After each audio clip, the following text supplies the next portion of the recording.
ప్రతి సంవత్సరం సెప్టెంబర్ లేదా అక్టోబర్ మంత్స్లో అమెజాన్ అండ్ ఫ్లిప్కార్ట్ హెవీగా డిస్కౌంట్స్ ఇస్తాయి. ఇలా ఇవ్వడం వల్ల వాళ్ళకి లాభం ఏంటి? అంత తక్కువ ప్రైస్కే ప్రొడక్ట్స్ మనకు ఎలా అమ్మగలుగుతున్నారు? అసలు ఈ డిస్కౌంట్స్ వెనక ఉన్న అసలు నిజాలు ఏంటో ఈ వీడియోలో చెప్పబోతున్నాను. ఒక వస్తువు అనేది మన ఇంటికి చేరే ప్రాసెస్లో ముఖ్యంగా 4 వ్యక్తులు ఇన్వాల్వ్ అయ్యి ఉంటారు. Number 1 manufacturing company, number 2 wholesale retailers.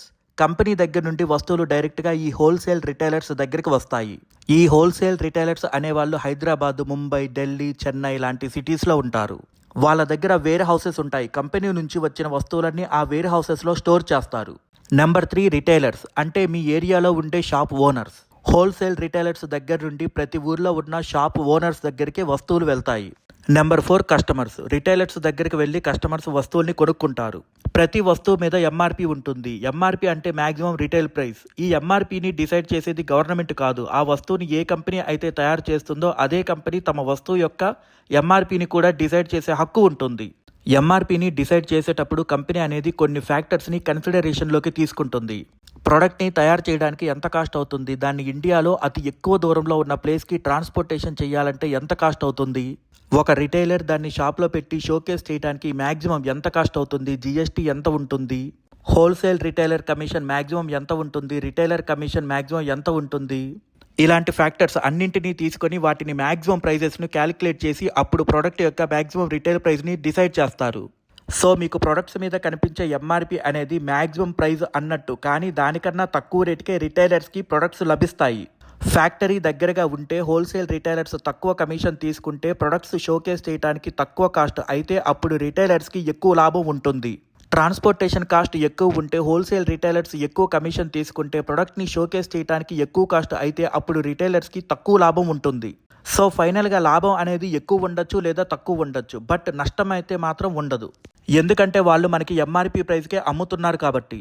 MRP అనేది ఆల్రెడీ మ్యాక్సిమం ప్రైస్ కనుక ఈ విధంగా మన లోకల్ షాప్స్ అనేవి వర్క్ అవుతాయి. ఇప్పుడు ఈ ఎంఆర్పి మీద డిస్కౌంట్స్ ఎలా ఆఫర్ చేస్తారో చెప్తాను. నార్మల్గా ఫెస్టివల్ సీజన్స్లో డిస్కౌంట్స్ అనేవి బాగా ఆఫర్ చేస్తుంటారు. ఎందుకంటే మన ఇండియన్స్ కొంచెం సెంటిమెంటల్గా ఉంటారు. ఫెస్టివల్ టైంలో కొత్త వస్తువులని ఎక్కువగా కొనుక్కోవడానికి ఇష్టపడతారు. ఆ వస్తువులు అనేవి వాళ్ళకి అవసరం ఉన్నా లేకపోయినా ఫెస్టివల్ టైంలో ఏదో ఒక కొత్త వస్తువుని కొనుక్కొని ఇంటికి తీసుకువెళ్ళడానికి ఇష్టపడతారు. అలాంటి టైంలో డిస్కౌంట్స్ అనేవి కనిపించాయంటే ఇంకొంచెం ఇంట్రెస్ట్ చూపిస్తారు. ఈ సెంటిమెంట్స్ని షాప్ వాళ్ళు ఉపయోగించుకోవాలనుకుంటారు. మ్యానుఫ్యాక్చరర్స్ వాళ్ళకు వచ్చే లాభాన్ని కొంచెం తగ్గించుకుంటారు. అలాగే హోల్సేల్ రిటైలర్స్ కూడా వాళ్ళకు వచ్చే లాభాన్ని కొంచెం తగ్గించుకుంటారు. అలాగే రిటైలర్స్ కూడా వాళ్ళకు వచ్చే లాభాన్ని కొంచెం తగ్గించుకుంటారు. ఈ విధంగా అందరూ తమ లాభాన్ని తగ్గించుకొని ఆ ప్రోడక్ట్ డిస్కౌంట్కి ఆఫర్ చేస్తారు. ఎలాగో ఫెస్టివల్ సీజన్లో సేల్స్ ఎక్కువగా ఉంటాయి కాబట్టి ఒక ప్రోడక్ట్ మీద వచ్చే లాభం తక్కువ ఉన్నప్పటికీ ఆ రోజు మొత్తం మీద వచ్చే ప్రాఫిట్ మాత్రం ఎక్కువగా ఉంటుంది. ఫర్ సపోజ్ ఒక రిటైలర్కి నార్మల్ డేస్లో రోజుకి 2 ప్రొడక్ట్స్ అమ్మడం వల్ల తనకి 100 రూపీస్ లాభం వస్తుందనుకోండి. ఫెస్టివల్ సీజన్లో రోజుకి 10 ప్రొడక్ట్స్ అమ్ముడుపోతాయి అనుకుందాం. అప్పుడు ఒక్కొక్క ప్రోడక్ట్ మీద అతను 10 రూపీస్ మాత్రమే ప్రాఫిట్ తీసుకుంటాడు. 40 రూపీస్ ఎక్స్ట్రాగా డిస్కౌంట్ ఇస్తాడు. దీనివల్ల అతనికి ఏమైనా నష్టం వచ్చిందా? రాలేదు. తన ప్రాఫిట్ తనకి ఎలాగోలా వస్తుంది. బట్ ఎక్కువ కస్టమర్స్ని తన దగ్గరికి తెచ్చుకోగలుగుతున్నాడు. ఈ విధంగా షాప్స్ డిస్కౌంట్స్ని ఆఫర్ చేస్తాయి, అది కూడా ఫెస్టివల్ సీజన్లో. ఇంకా నార్మల్ డేస్లో అయితే ఎలాగో అవసరం ఉన్న వాళ్ళే వస్తువుని కొనుక్కుంటారు కనుక వాళ్ళకి ఆఫర్స్ ఇచ్చినా ఇవ్వకపోయినా కొనుక్కుంటారు. ఇంకా ఈ కామర్స్ వెబ్సైట్స్ గురించి మనం మాట్లాడుకుందాం. ఫస్ట్ అమెజాన్ కంపెనీ గురించి మనం మాట్లాడుకుందాం. మొదటిసారిగా ఈ సర్వీసెస్ అన్నిటినీ అమెజాన్ కంపెనీ స్టార్ట్ చేసింది. అయితే స్టార్ట్ చేసిన మొదటి 5 సంవత్సరాల్లో ఈ కంపెనీకి పెద్దగా లాభాలు ఏమి రాలేదు, కొన్ని నష్టాలు వచ్చినాయి. 2001 నుంచి అమెజాన్ కంపెనీకి బాగా లాభాలు రావడం స్టార్ట్ అయ్యాయి. అమెజాన్ కంపెనీని ఇన్స్పిరేషన్గా తీసుకొని ఆ తర్వాత చాలా ఈ కామర్స్ కంపెనీస్ మొదలుపెట్టారు. ఈ కామర్స్ అంటే ఎలక్ట్రానిక్ కామర్స్ అని అర్థం. ఇంటర్నెట్ ద్వారా వస్తువులు లేదా సర్వీసెస్ని అమ్మడం లేదా కొనడాన్ని ఈ కామర్స్ అని అంటారు.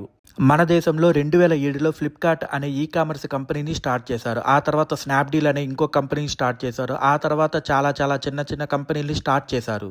ఈ వెబ్సైట్స్ డిస్కౌంట్స్ని ఎలా ఆఫర్ చేయగలుగుతున్నాయి? ముఖ్యంగా ఈ వెబ్సైట్స్ చేసే పని ఏంటంటే రిటైలర్స్ని కస్టమర్స్ని కనెక్ట్ చేయటం.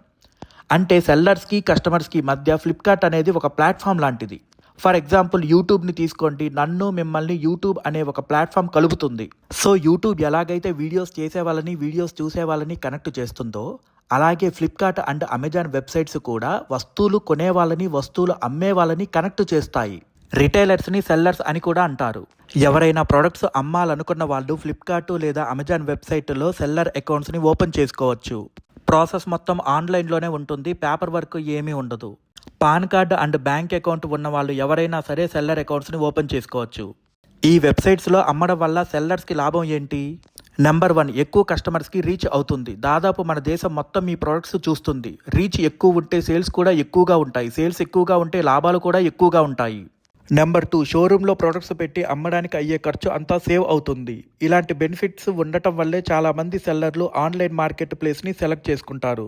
ఇప్పుడు ఫ్లిప్కార్ట్ అండ్ అమెజాన్ కంపెనీలు ఆఫర్స్ని ఎలా ఇస్తాయో చెప్తాను.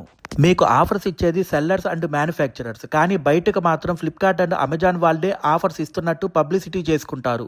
ఆఫర్స్ అంటే ప్రైజెస్ని తగ్గించడం. ఫెస్టివల్ సీజన్ అప్పుడు ఈ Flipkart company and Amazon company వాళ్ళు సెల్లర్స్ని కాంటాక్ట్ అవుతారు.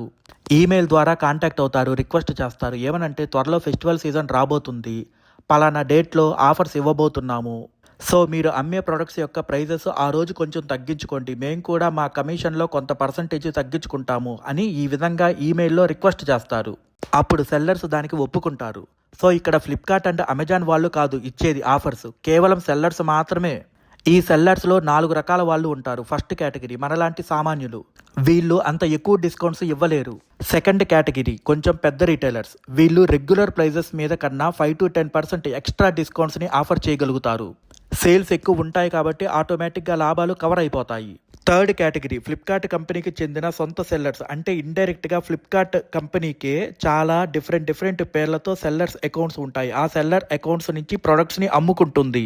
ఫెస్టివల్ సీజన్లో వీళ్ళు తమకి ఎంతకైతే ప్రొడక్ట్ వస్తుందో అటు లాభం లేకుండా ఇటు నష్టం లేకుండా అంతే రేటుకి కస్టమర్లకి అమ్ముతారు. అందుకే ఈ రిటైలర్స్ మిగతా వాళ్ళతో పోలిస్తే ఎక్కువ డిస్కౌంట్స్ ఆఫర్ చేయగలుగుతారు. ఫోర్త్ కేటగిరీ డైరెక్ట్ ప్రొడక్ట్ మ్యానుఫ్యాక్చర్సే సెల్లర్స్గా ఉంటారు. ఆన్లైన్లో డైరెక్ట్గా అమ్మితే వాళ్ళకి కమిషన్స్ సేవ్ అవుతాయి కనుక అందరికన్నా ఎక్కువ డిస్కౌంట్స్ వీళ్ళే ఆఫర్ చేయగలుగుతారు. ఈ విధంగా ఆఫ్లైన్తో పోలిస్తే ఆన్లైన్లో ఎక్కువ డిస్కౌంట్స్ ఇవ్వగలుగుతున్నారు. ఆన్లైన్లో ప్రొడక్ట్స్ని లాభానికి అమ్ముతారు లేదా లాభం లేకుండా అమ్ముతారు, అంతేగాని నష్టానికైతే అమ్మరు. మీకు డిస్కౌంట్స్ ఇచ్చేది ఫ్లిప్కార్ట్ అండ్ అమెజాన్ కాదు, వాటి వెనుక ఉన్న సెల్లర్స్ అండ్ మ్యానుఫ్యాక్చరర్స్. ఒక సంవత్సరంలో ఎన్నో ఫెస్టివల్స్ ఉండగా కేవలం సెప్టెంబర్, అక్టోబర్ అండ్ నవంబర్లో మాత్రమే ఎందుకు డిస్కౌంట్స్ ఇస్తారో తెలుసా మీకు? మ్యాక్సిమం ఈ నెలల్లోనే అన్ని కంపెనీలు కొత్త మోడల్స్ని రిలీజ్ చేస్తాయి. అందుకని ఈ నెలల్లోనే డిస్కౌంట్స్ ఆఫర్ చేసి ఓల్డ్ స్టాక్ అంతా క్లియర్ చేయాలనుకుంటారు. ఫ్యాక్ట్ ఏంటంటే డిస్కౌంట్స్ అన్ని ఓల్డ్ మోడల్స్ మీద మాత్రమే ఇస్తారు, న్యూ మోడల్స్ మీద చాలా రేర్గా డిస్కౌంట్స్ ఇస్తారు. ఇంకొక ఫ్యాక్ట్ ఏంటంటే ఎలాగో ఫ్లిప్కార్ట్ అండ్ అమెజాన్కు చెందిన సొంత సెల్లర్స్ మాత్రమే ఎక్కువ డిస్కౌంట్స్ని ఆఫర్ చేయగలుగుతారు. అప్పుడు వాళ్ళ నుండి ఎక్కువ కస్టమర్స్ ప్రొడక్ట్స్ని కొంటారు. మనలాంటి సామాన్యులు ఆన్లైన్లో సెల్లర్స్గా బ్రతకలేరు, ఎందుకంటే మనం ఎక్కువ డిస్కౌంట్లు ఇవ్వలేము వాళ్ళలాగా. అసలు హెవీ డిస్కౌంట్స్ ఇవ్వడం ఫస్ట్ స్టార్ట్ చేసింది ఫ్లిప్కార్ట్, అది కూడా 2014లో. ఎక్స్పెక్ట్ చేసిన దానికంటే ఎక్కువ డిస్కౌంట్స్ని ఆ రోజు ఫ్లిప్కార్ట్ ఆఫర్ చేసింది. చివరికి 1 రూపీకి కూడా ప్రొడక్ట్స్ని అమ్మారు. 90% వరకు డిస్కౌంట్స్ ఇచ్చారు. సేల్ మొదలుపెట్టిన 10 అవర్స్లోనే అన్నీ అవుట్ ఆఫ్ స్టాక్ అయిపోయాయి. వెబ్సైట్ సర్వర్లు కూడా క్రాష్ అయ్యాయి. అందుకని చాలామంది కస్టమర్లు ఫ్లిప్కార్ట్ మీద కోపడ్డారు. ఆఫ్లైన్ కస్టమర్లు అయితే ఫ్లిప్కార్ట్ మీద డైరెక్ట్గా కంప్లైంట్ ఇచ్చారు, ఎక్కువ డిస్కౌంట్స్ ఇస్తున్నారని, దానివల్ల తమ ఆఫ్లైన్ బిజినెస్లు దెబ్బతింటున్నాయని. ఎందుకంటే ఒక ప్రోడక్ట్ని దాని మ్యానుఫ్యాక్చరింగ్ కాస్ట్ కంటే తక్కువ రేటుకి అమ్మకూడదు. కానీ ఆ రోజు ఫ్లిప్కార్ట్ తన సొంత డబ్బుల్ని ఖర్చు పెట్టి మరీ భారీ డిస్కౌంట్స్ ఇచ్చింది.